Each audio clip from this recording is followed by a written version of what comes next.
하나님의 말씀은 요한복음 11장 45절부터 57절의 말씀입니다. 요한복음 11장 45절부터 57절의 말씀입니다. 오늘 말씀 읽으실 때 제가 먼저 읽고 성도님들 교독하시고 마지막 57절 말씀은 함께 읽겠습니다. 제가 먼저 읽습니다. 마리아에게 와서 예수께서 하신 일을 본 많은 유대인들이 그를 믿었으나 그 중에 어떤 자는 바리새인들에게 가서 예수께서 하신 일을 알리니라. 이에 대제사장들과 바리새인들이 공회를 모으고 이르되 이 사람이 많은 표적을 행하니 우리가 어떻게 하겠느냐.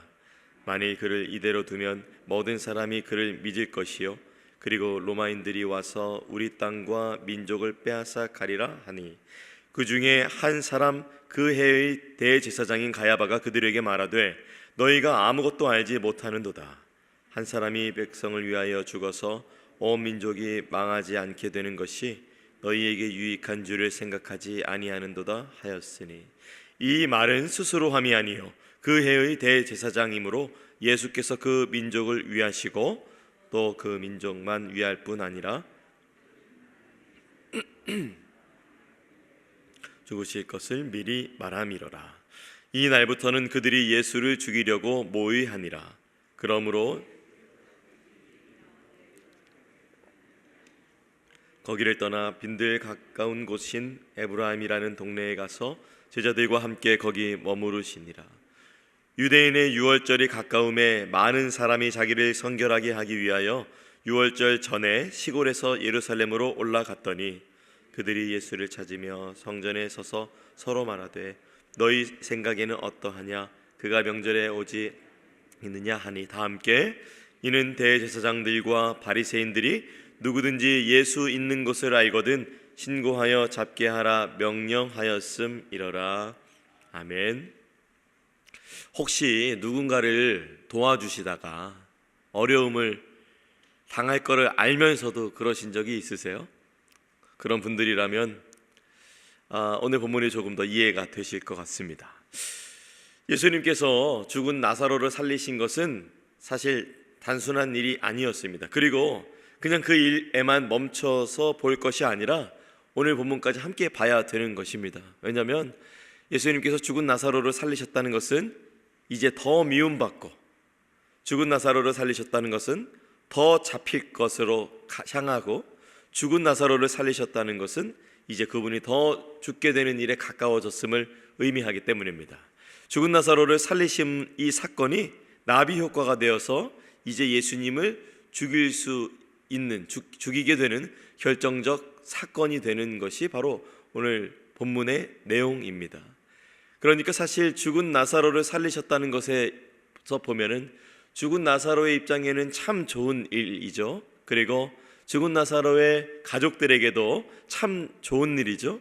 그리고 그 사건을 목격하여서 마음에 예수님을 향한 믿음이 생긴 사람들도 참 좋은 일입니다. 그런데 예수님은 더 죽게 되어지시는 일에 가까워지신 것이 오늘 말씀에 나와 있습니다. 예수님께서 죽은 나사로를 살리신 일은 자신의 생명을 걸고 하신 일이라는 말입니다. 왜냐하면 죽은 나사로를 살리신 이후 대제사장들과 종교 지도자들이 예수님을 잡기 위해 모이는 소재가 되었기 때문입니다. 죽은 나사로를 살리신 것을 통하여서 이제 계속해서 이 스토리가 이어지고 있는데요. 믿음이 생길 수밖에 없는 그 사건의 현장에 그럼에도 불구하고 도저히 믿음이 생기지 않는 자들이 있었으니 바로 예수님을 믿지 않는 유대인들이었습니다. 그리고 그 유대인들은 자신의 기득권을 지키려 하는 대제사장과 바리새인들에게 이 소식을 전하죠. 그들은 하나님의 아들이신 예수님을 알아보지 못했습니다. 그들이 믿는 성경의 주인, 말씀이자 율법의 창조주이신 하나님이 오셔서 그분의 아들이 오셔서 기적을 행해도 믿지 않습니다.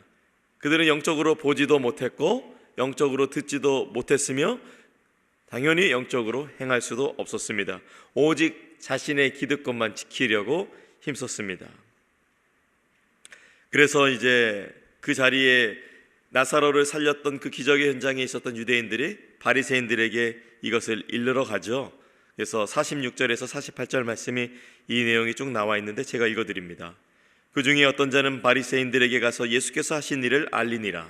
이에 대제사장들과 바리새인들이 공회를 모으고 이르되 이 사람이 많은 표적을 행하니 우리가 어떻게 하겠느냐. 만일 그를 이대로 두면 모든 사람이 그를 믿을 것이요 그리고 로마인들이 와서 우리 땅과 민족을 빼앗아 가리라 하니. 이 사람이 많은 표적을 행하니 우리가 어떻게 하겠느냐라는 말이, 이게 참 이 사람들 입장에서는, 예수님의 반대쪽 입장에서는 상당히 심각한 상황과 당혹감과 우려를 나타내는 말입니다. 예수님이 하나님의 아들이심을 나타내고 하나님의 아들이심을 드러낼수록 그들은 더 불안해하고 더 위기의식을 느끼고 있습니다. 예수님의 사역에 아주 부정적으로 반응하는 것이죠. 예수님이 이들을 진단하신 대로 이들은 마귀의 자녀대로 행동하는 안타까움을 볼 수 있습니다. 우리가 전에 보았던 요한복음 8장에는 44절부터 45절 말씀에 그들을 향해 이렇게 주님께서 진단하셨죠. 너희는 너희 마귀에게서 났으니 너희 아비의 욕심대로 너희도 행하고자 하느니라. 그는 처음부터 살인한 자요 진리가 그 속에 없었으므로 진리에 서지 못하고 거짓을 말할 때마다 제 것으로 말하나니 이는 그가 거짓말쟁이요 거짓의 아비가 되었음이라. 내가 진리를 말하므로 너희가 나를 믿지 아니하는도다.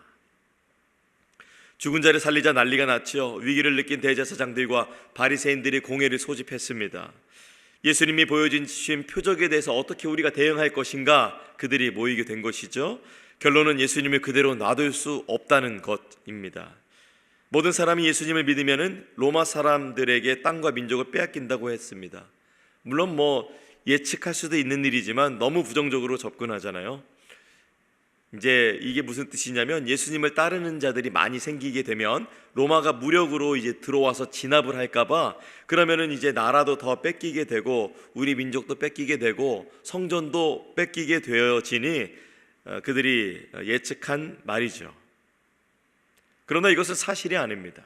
오히려 그들이 예수님을 무력으로 진압하고 있을 그 계획을 짜고 있었습니다.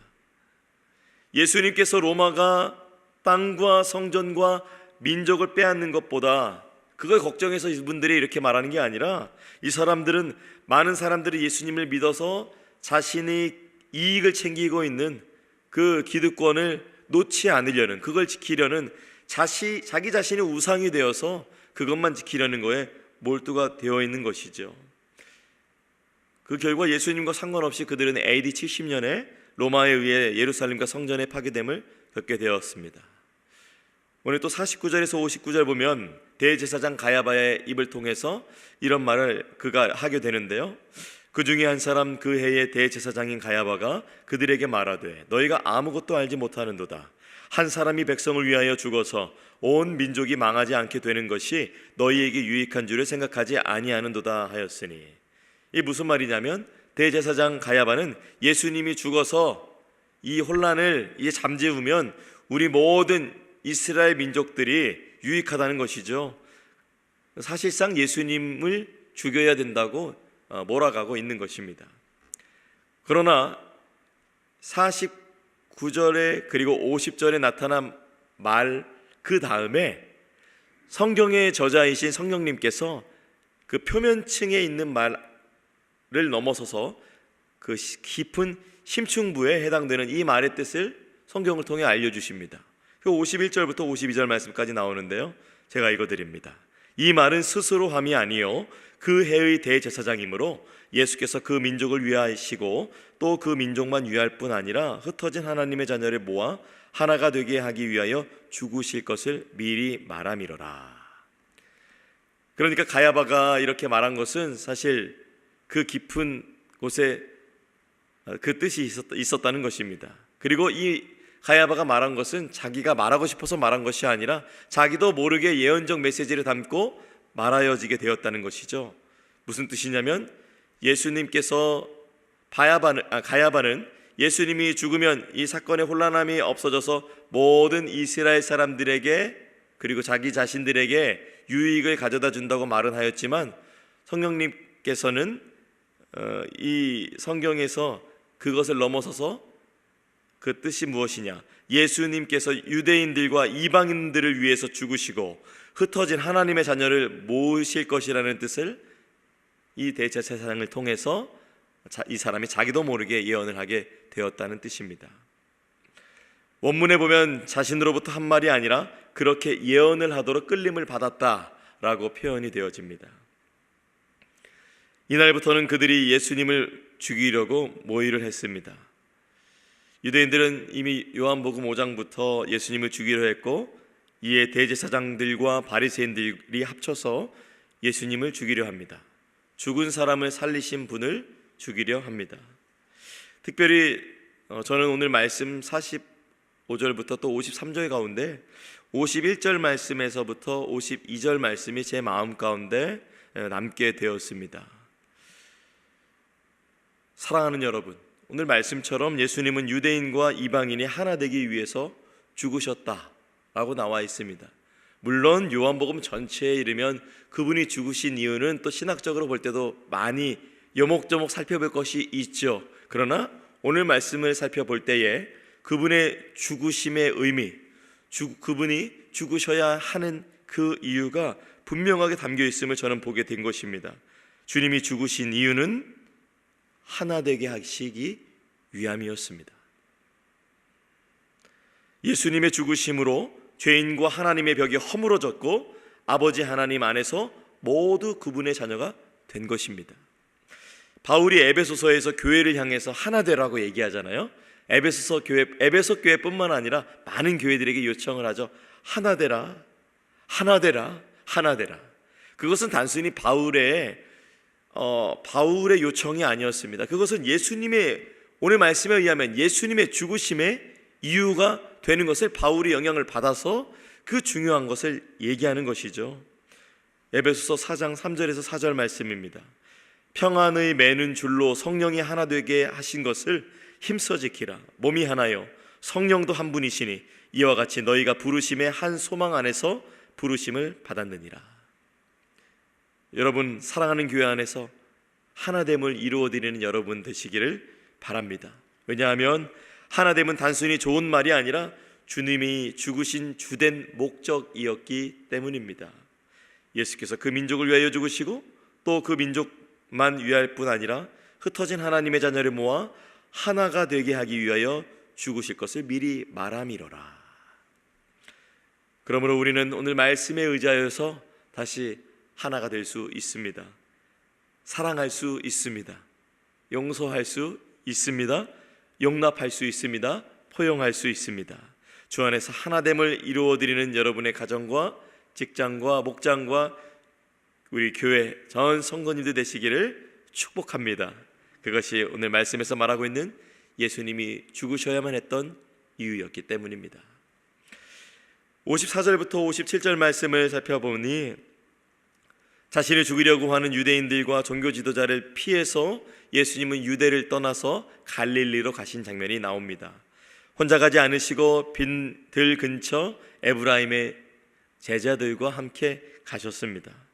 제자들은 의아했을 것입니다. 아니, 예수님은 방금 좀 전까지 최근까지 죽은 나사로를 살리신 엄청난 일을 행하시면서도 아니 그걸 보여줄 수 있는, 그걸 알릴 수 있는 유대에 있는 것이 아니라 왜 시골 갈릴리로 가시는가, 더 알리셔야 되지 않는가, 더 드러나야 되지 않는가, 이렇게 생각했을 테지만 그러나 아직 그분의 때가 아니기에 그분은 유대에서 갈릴리로 가셨습니다.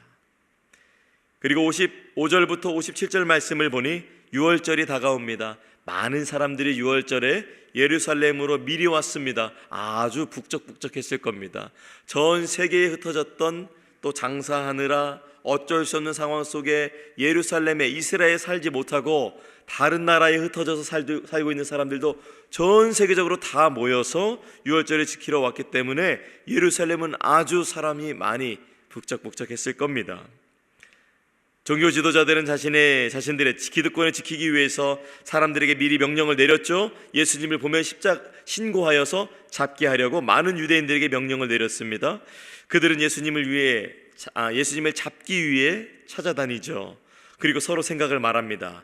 예수님이 과연 여기에 잡히기 위해, 죽기 위해 오겠냐는 것입니다. 과연 오겠느냐? 상식적으로 생각할 때 예수님이 과연 오겠느냐?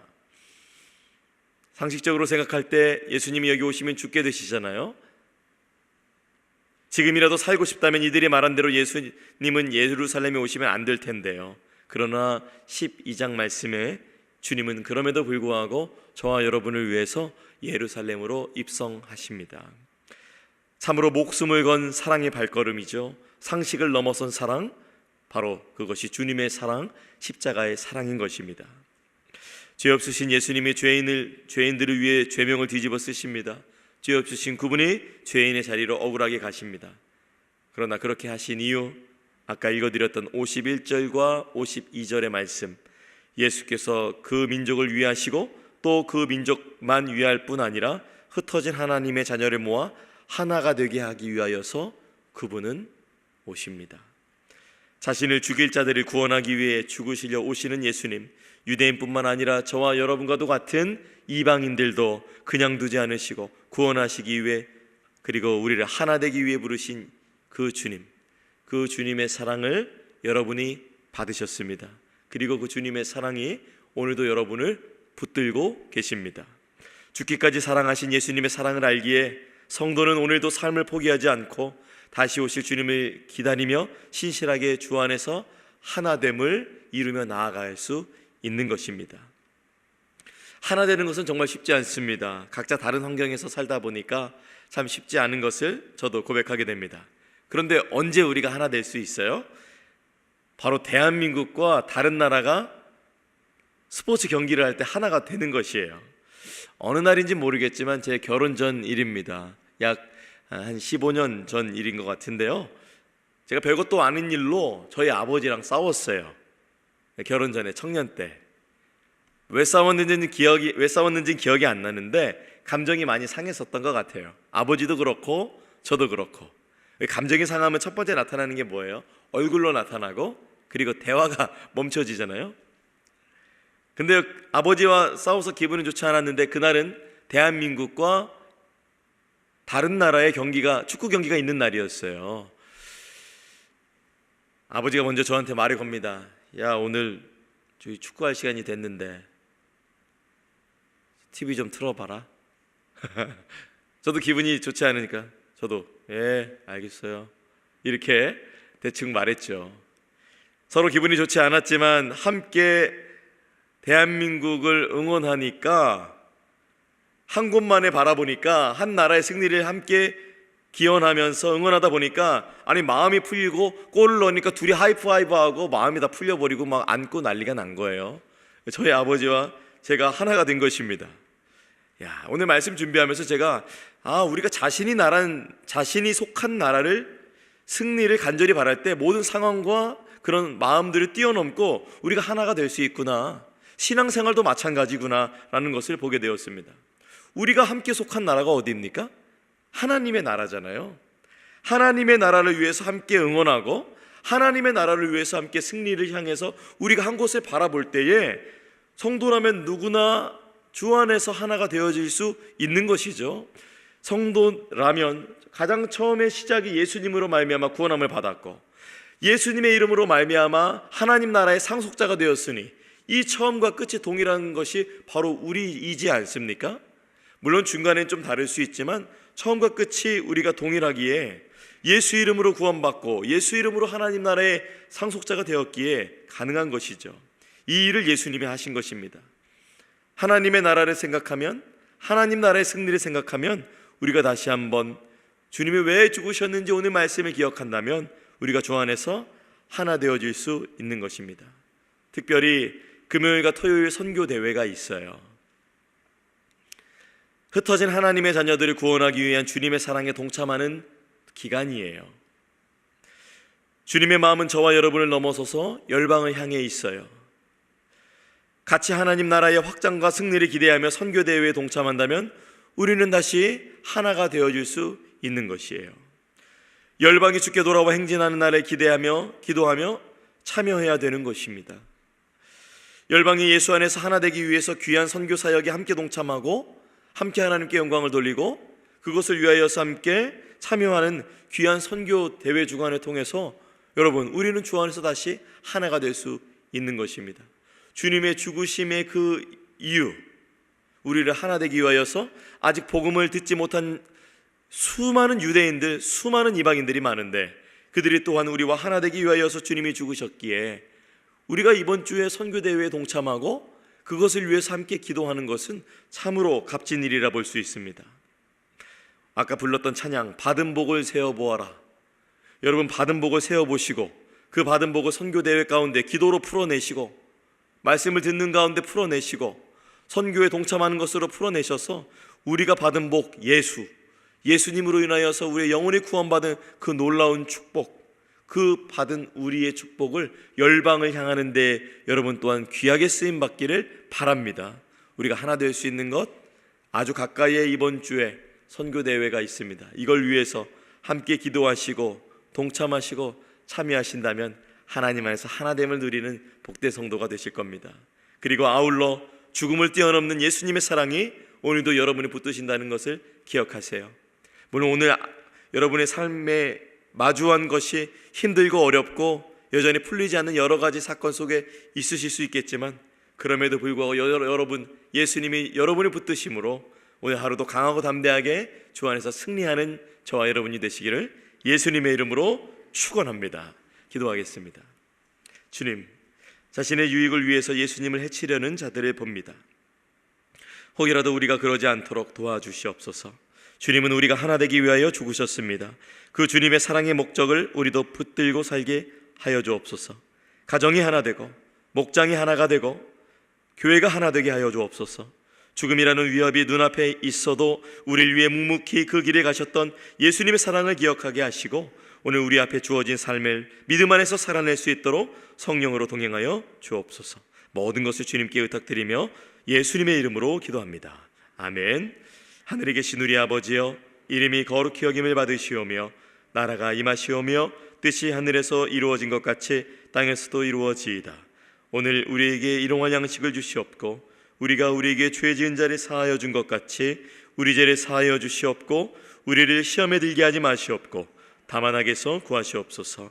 나라와 권세와 영광이 아버지께 영원히 있사옵나이다. 아멘. 하나님, 여러분의 기도 위에 함께 하십니다. 각자의 기도의 제목으로 기도하시겠습니다.